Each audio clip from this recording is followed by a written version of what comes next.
pure awareness and madness. The beginning of the journey.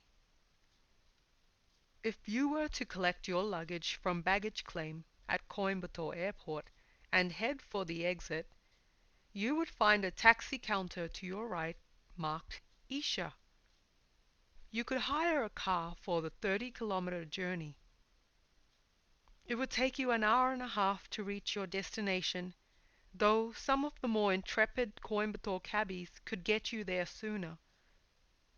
The first part of the drive takes you through crowded city streets, bustling with shops and cyclists, luxury cars, and ambling cows. Coimbatore is a wealthy city, a major industrial center of the south, and the static of commerce is very much in the air.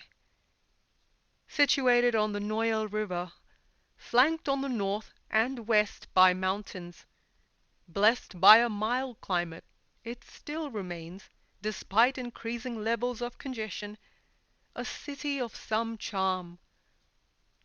But gradually you find your taxi swerving away from the city streets.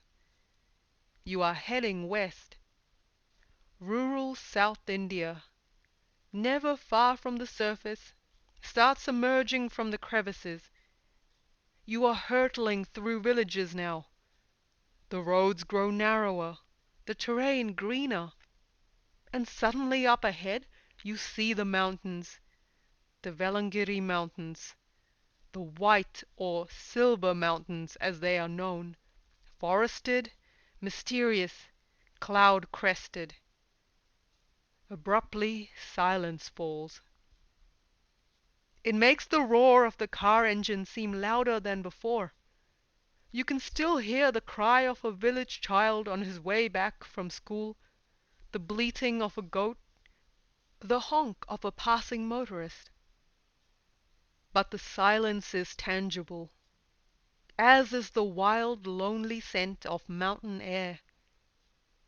You pass a board that tells you that you're only a few kilometers away from your destination. The car enters a dirt track. Its progress is now slow and epileptic. The monsoons have ravaged the earth, leaving a trail of craters and stiff furrows of mud. You lurch. The cabbie whistles softly, but doesn't look particularly perturbed. The devotional Tamil film songs warbling forth from his music system lose none of their piercing ardor. At last you're there. A security guard asks you the purpose of your visit, hands you a visitor tag. If you've been to other ashrams in India, you might be struck by the difference in appearance. There's austerity here, but not an unimaginative functionality. The aesthetic is one of uncluttered stone and wood, spare and yet crafted with an exquisite attention to detail. You see it in the way each rock, shrub, and tree is positioned. Nothing tamed, nothing manicured, but there's clearly much guile in the guilelessness. And at every turn there are the mountains, a forbidding reminder of how little separates you from a seething, lawless wilderness. You may be inclined to go first to your cottage, if you've booked one, deposit your bags and recover from your journey. But perhaps you are impatient. The purpose of your visit, like that of so many others, is that mysterious shrine you've heard so much about. Perhaps friends have told you about it. Perhaps you've stumbled upon it on the web. Perhaps, like so many others, you dreamt about it even before you saw it. But you know that you need to get there, and preferably soon. There is a parikrama, a ritual, circular journey, before you reach your goal. You leave your footwear in a stall, and then meet a volunteer who tells you something about the significance of what you are about to experience. You start walking around the precincts of the shrine, stopping, if you are inclined, to take a ritual dip in a temple tank before you enter. But this is not just a ceremonial cleansing, you are told. The Tirkund is a subterranean tank 35 feet below the ground, whose waters are energized by a linga made of solidified mercury, a feat made possible, apparently, by a yogic process of alchemy called rasavidya. The result? Exceptional psychological and physical benefits, as well as a heightened state of receptivity. You are tingling and innervated as you emerge. But if you're skeptical about this kind of thing, you may attribute it to no more than the after effects of a cold bath. And yet the place is atmospheric. The enormous murals, painted with natural dyes, which adorn the roofs and walls of the surrounding vault, create an effect of dignity and muted grandeur. The sense of expectancy mounts. Your next stop is the recently established shrine of the Linga Bhairavi. She is the resident goddess, you learn, fiery, compassionate, and wild. She inhabits a small and vibrant space nestled to the southwest of the parikrama. Her abode is intimate, her colors flaming crimson and smoldering coal black. The place is managed entirely by priestesses in vermilion saris. Male attendants are conspicuous by their absence. You may find yourself uncomfortable with the flagrant display of idolatry. There is certainly a fair amount of chanting and coconut breaking going on. But you can't help but notice that there is a spareness and elegance about the ritual. There is evidence of taste everywhere, in the textured walls, the fabric, the simple symmetry of the idol, and it is possible to appreciate its restraint and beauty, even if you cannot summon up any real fervor. You could secretly find yourself making a wish. She is, after all, known to be a boon-granting goddess, and you might consider it a sound idea to stay in the good books of goddesses, notoriously temperamental women in all spiritual traditions. As you leave, the Devi's lingering, diamond-studded gaze follows you. You walk further and find yourself approaching the gateway to the main shrine. Visually, it is a dramatic moment.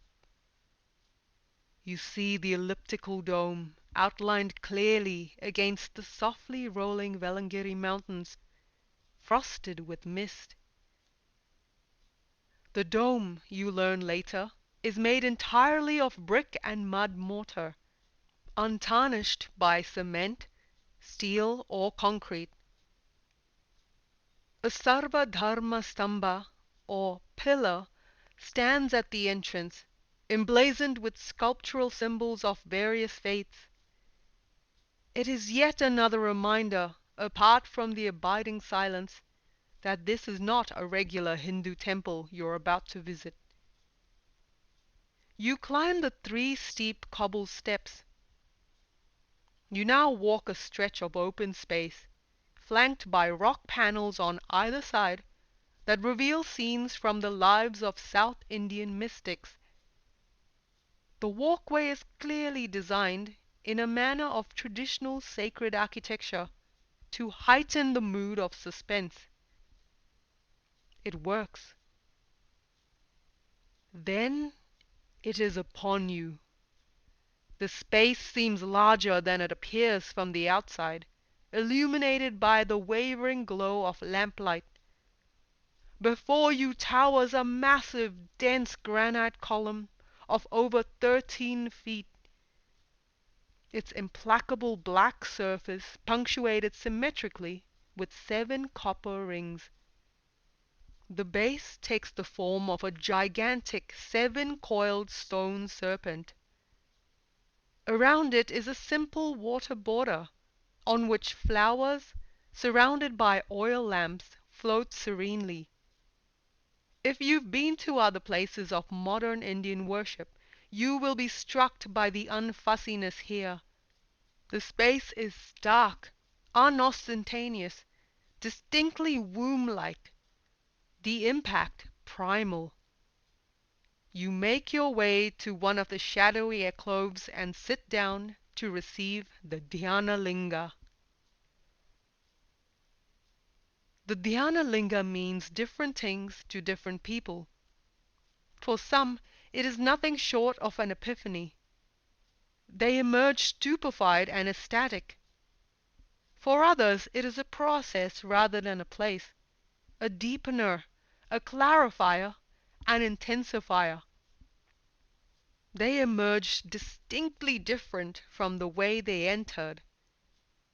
There is a quiet about them, a greater awareness about the movements of mind and body. A few say they experienced nothing out of the ordinary, and yet minutes turn imperceptibly to hours before they emerge. Almost all acknowledge that they experienced a sense of having been sifted and sorted, distilled. It came to me like a gift from God at a time when I really needed it, says classical vocalist Sudha Raghunathan. I was actually meditating effortlessly, something I've wanted to do for years, but never knew how, writes a visitor from Michigan. It's the strangest experience I've ever had. I've been to many Shakti shals in this country, but never one that reverberates with this kind of raw energy, says a retired businessman from Punjab. I went in, my mind racing with worries, but when I was in there, those anxieties just lifted. It felt like someone was holding them inches away from me, and I could breathe again, says a German visitor. It felt like I had found my teacher, one who would always be there for me, one who gives freely, unstingingly, and impartially, says a Lebanese meditator. Often, I enter the place with doubts about what I'm doing, whether I'm just escaping my worldly responsibilities by coming here. But each time I sit in the presence of the Dhyanalinga, those doubts evaporate. I know just why I'm here, writes a school teacher from Canada. Another young woman puts it even more succinctly. It's become the truest friend I've known. There are those who testify that the process starts even before they arrive. For them, it is just accidentally encountering a picture of the Dhyanalinga that produces a frisson, an insistent curiosity. This seems to have happened on occasion to those who have had no prior interest whatsoever in the spiritual life. Does the image kindle something atavasic, some deep response in the unconscious mind to an elemental form? Or is it just the carefully orchestrated drama of the entire experience that does the trick? And what is the Dhyanalinga anyway? The answers you'd elicit would be varied, depending on the seeker in question. An instrument for meditation would be an answer from the rational end of the Isha spectrum. Shiva would be an answer from the more devotional end. Eventually you'd gather something to this effect. You'd learn that the Dhyanalinga is the only one of its kind on the planet. You'd learn that sitting in its intense energy field is equivalent to sitting in the presence of a live master. You'd learn that it is a perennial energy form, indestructible, immortal, destined to live on even if the planet were to perish. The Dhyanalinga, then, is a living, pulsating presence, not merely a stone edifice. It would be possible, a volunteer at the entrance tells you, to do away with the granite form entirely without affecting the efficacy of the linga. But if the structure is retained, it is because most seekers need some tangible form to which they can relate. There is a medieval counterpart in Bhojpur, in the state of Madhya Pradesh, you'd find out, but one that was tragically distorted before it reached completion. And that makes the Dhyanalinga a triumph, an achievement that is not easily recognizable for those unaware of the history of this spiritual science.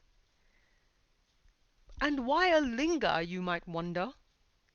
Surely a linga is a symbol immediately associated with phallus worship and a brand of Hinduism. It is that, and the volunteer isn't apologetic about those associations. But it is also much more than that, he tells you. The ellipsoid is actually a fundamental form. Modern science holds that the core of every galaxy is an ellipsoid.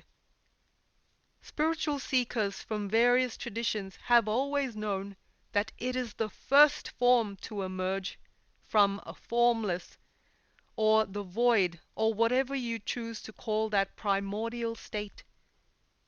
It is also the last form before dissolution. And so the technology of linga making is an ancient one, found at varied levels of refinement in several cultures of the world. It is one that requires high levels of spiritual mastery and understanding.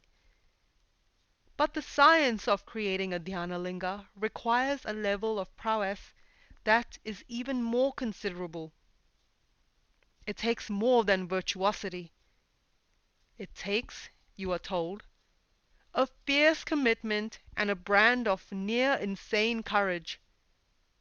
It took, in this case, a willingness to lay down one's life, not just once, but several times over.